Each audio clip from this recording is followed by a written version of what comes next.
Director Griffin here, and today we are doing a tier maker list covering Rebel command cards for Star Wars Legion.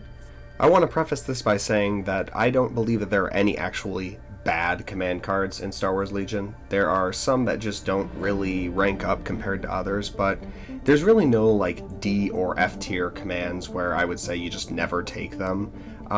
As a result, I've chosen to put the lowest category as what's called the gimmick category.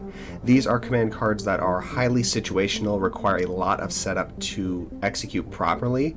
Some of them can be A or even S tier when properly played. For example, Brains and Brawn, Leia and Chewie's command card, I would actually rank as A tier if it wasn't a gimmick.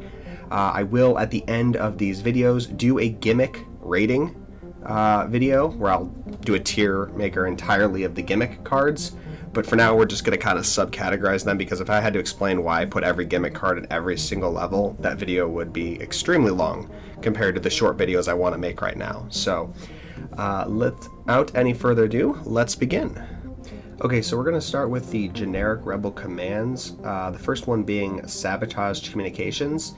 And what this card does is it issues one order to a Special Forces or operative unit, and its effect is that if your opponent is issuing commands via their command card, they only issue one command.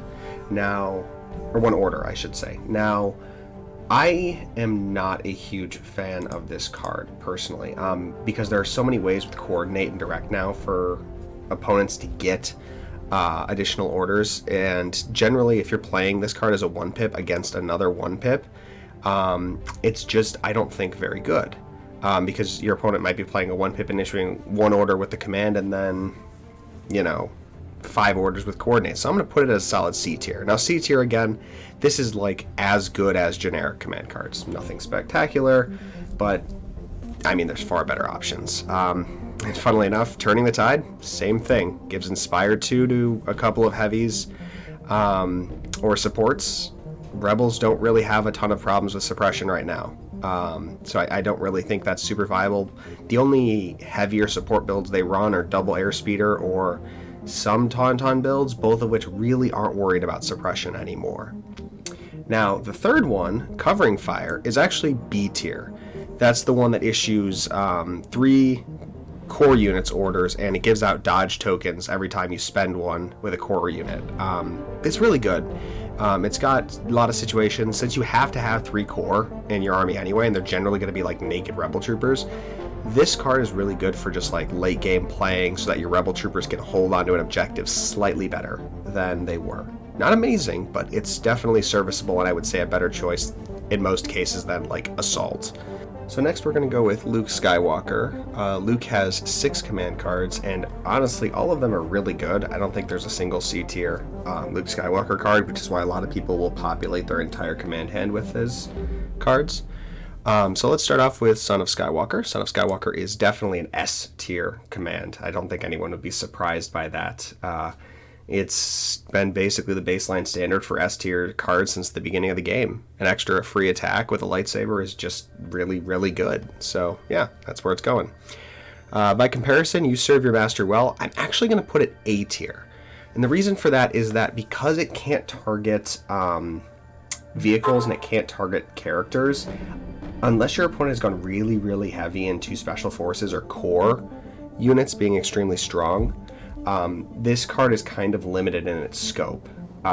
It can be very, very good when used against those units. I've seen people take full shore units or full like Rebel Vet units and just pound another unit to the dust with it, and then Luke goes off and attacks something else. It can be very good, which is why it's A tier. But it does have... There are times where it just isn't very effective. At the very least, it's a 1-pip that issues Luke in order, which still puts it in A tier in my opinion. That's why it's not a gimmick. Next up is My Ally is the Force. I'm going to put that under A tier as well. 2 free dodges in Rebels, it's really good. They don't even have to be on Luke necessarily, though one of them probably will be. A lot of Rebel heroes synergize really well with each other, which is why Rebel Hero Hammer is still really viable. So like Luke giving a dodge to himself in Sabine, oh cool, like Luke gets deflect and Sabine gets nimble. It's just a very effective card. It doesn't necessarily do anything I would say that brings it into like S tier, but it's a really solid card, and you should almost always consider taking it. Then Full of Surprises, which allows Luke to get extra defense based on how much suppression he doesn't have, is really good, because if you have a dodge on Luke for whatever reason, with Full of Surprises, you roll additional dice, allowing you to roll additional deflect chances. That brings it to S tier. I don't think that surprises anybody. Return of the Jedi is, I would say, probably his only B tier card. It gives a dodge and it gives a fair amount of orders. It removes suppression. It does a lot of like minor things, and that's great. But again, it's a slow card that doesn't really do a lot in the current, more, aggressive meta. So I'm going to say it's a solid B tier card, good choice, but it's not his best. Then you've got I Am a Jedi, which I just think is super good, but not necessarily S tier. And the only reason it's not S tier is because if your opponent is playing a vehicle list, it cannot shut off vehicles. That's about it. It's restricted to troopers, so basically he becomes a full defensive blob, he can't attack, and then he picks 2 troopers and they can't attack. Against something like double AAT, this does nothing. But against like almost anything else, it has value. So definitely an A tier card. And then we move on to Leia's commands. Now, Leia is going to start off with Coordinated Bombardment, which I will put at A tier. I don't know what else to say. It's 6 red dice spread across 3 units, and you get Sharpshooter 2, so you're probably going to force 5 to 6 saves at range. This used to be the thing that would just destroy sniper units, and it still does in a lot of ways. So just a really, really good bombard. I think I'd still rate it as the strongest bombard in the game. It just does so much damage compared to all the other ones. No Time for Sorrows, I would have said when Tauntauns were dominant that this was S tier, but it's got to be A tier now. 2 free moves is really, really good in this game. Even if they don't trigger special abilities or anything like that, it's just, there's a lot of money to be made by moving for free. So definitely an A tier card. And then Someone Has to Save Our Skins, it's got to go in C tier. Leia's not really a fighter in the sense of like she doesn't like to get up close and personal. She tends to get obliterated nowadays by just the stronger dice pools. So being able to go with her and then somebody else back to back is okay, but it's nothing spectacular, and you're kind of front loading your attacks and kind of your intentions. So it's good. It's probably slightly better than a generic, but at the same time it also requires the Aviation Order to Leia, which can be restrictive. I put it at C tier.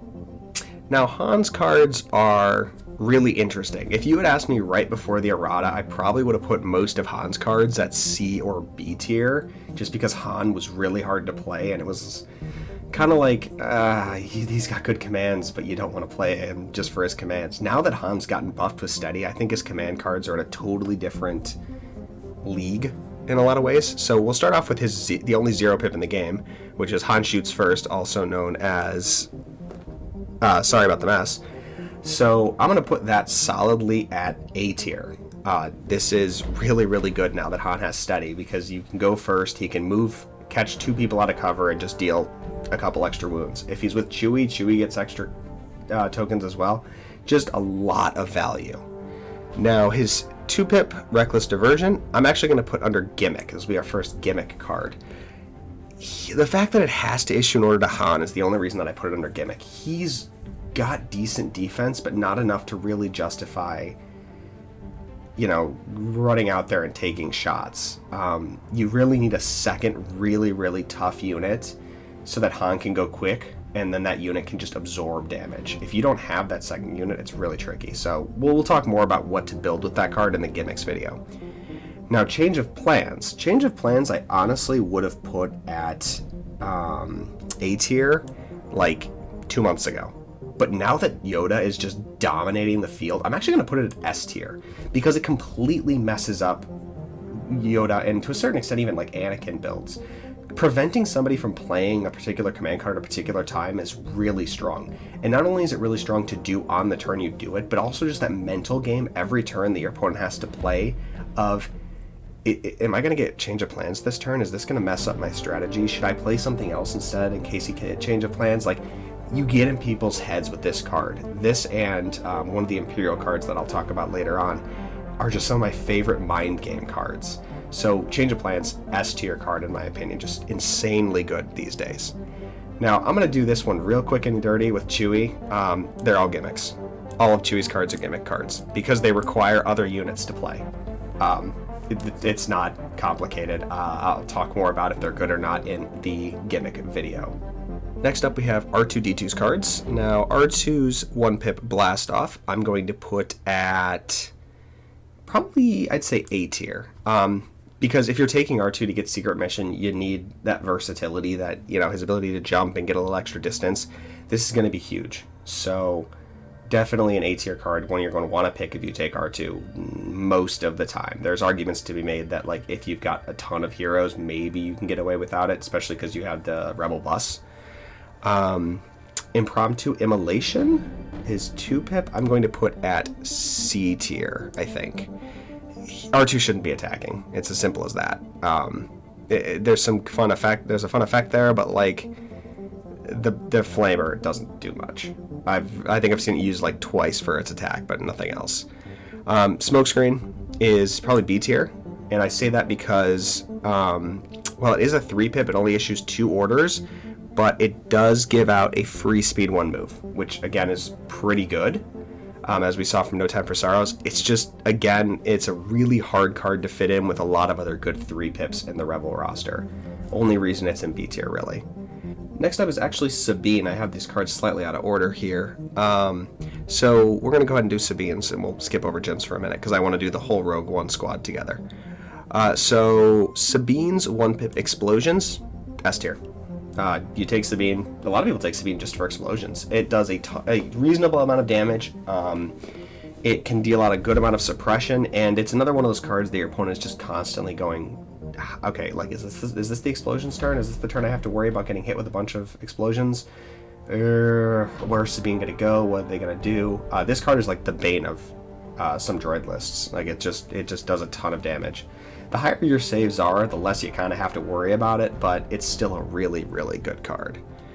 Sabine's 2-pip, Symbol of Rebellion, I would say... I'd say B tier. Again, suppression's not huge. It's huge for Sabine, personally, which is why it's a good card for her to have, but, like, most Rebel units aren't too worried about suppression, so it's B tier. It only issues 1 order too, which is kind of a pain. That said, Legacy of Mandalore, A tier, without a doubt. Giving Sabine free tokens is really, really good.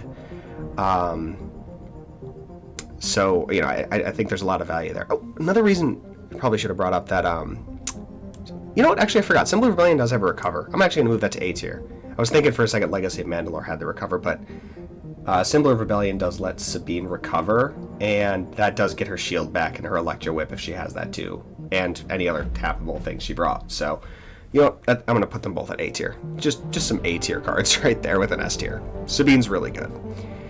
By comparison, Jyn, not so much. Jin's got definitely, her 1-pip is probably a C tier command. It gives her charge. She can do cool things with it, but, like, Jin's not a damage dealer. She's kind of a weird tank character that can do some fun things with suppression, but she doesn't need to be getting up and beating people. And I haven't seen it ever be successful for her. I see a lot of people drop this card, so.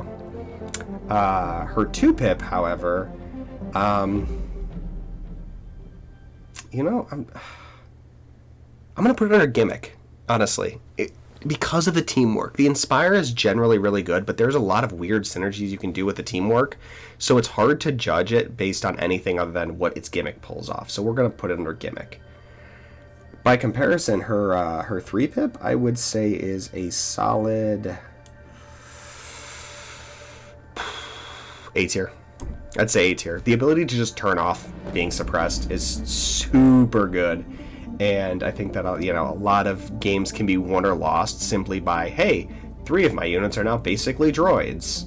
They also can't be panicked, if I remember correctly, with that, so it's even better. If suppression was more of a factor in the game than it is right now, I'd probably have it under S tier, but it's also attached to Jyn, who's... And last but not least, we have Lando's command cards. So first up is Ace Up His Sleeve, which I'm going to put at S tier. Simply because, again, it gives out dodge, and very critically, standby tokens, or can be used just to give out a free order. This card is incredibly versatile. I don't really know what else to say about it. It's a kind of card, one of those cards that's like, oh hey, Luke's in melee, give Luke a standby. It's basically a quasi son of Skywalker. Or, oh, Luke's about to get shot to pieces, let's give him a free dodge. Or Cassian, or Sabine, or anybody. Like, you can just do so much with this card, or even just giving out the free order. They're so much value town. By comparison, I would say that, I kind of went out of order with this one, but Idiot's Array, gimmick. Simply because of the way that it has to play off of what command cards you've already done. We'll talk more about that in a future video. And then All In, or not all, yeah, it is All In. All In is V tier. When it goes off, it's great. You get 2 extra results on your dice, but when it doesn't go off, it's just a 2-pip. Like, it's a 2-pip with extra value, basically. So it's got to be better than Push, in that sense, but at the same time, it's not exactly the craziest thing. And that about wraps it up. I mean, I hope that this has been somewhat informative to you. If you liked this video, subscribe to the YouTube, follow me on Twitch if you'd like. This content will be uploaded on both. If you think I'm completely insane about a command card and I have no idea what I'm talking about, please drop a comment below. I am planning on doing a massive tier maker video once I'm done with all the command cards and kind of reassigning various ranks based on like where they sit compared to all other command cards. So if you can convince me that command card X or command card Y is better or worse than I thought it was, then I'll adjust it for the final video. So please comment, subscribe, whatever you need. Thanks and have a great day.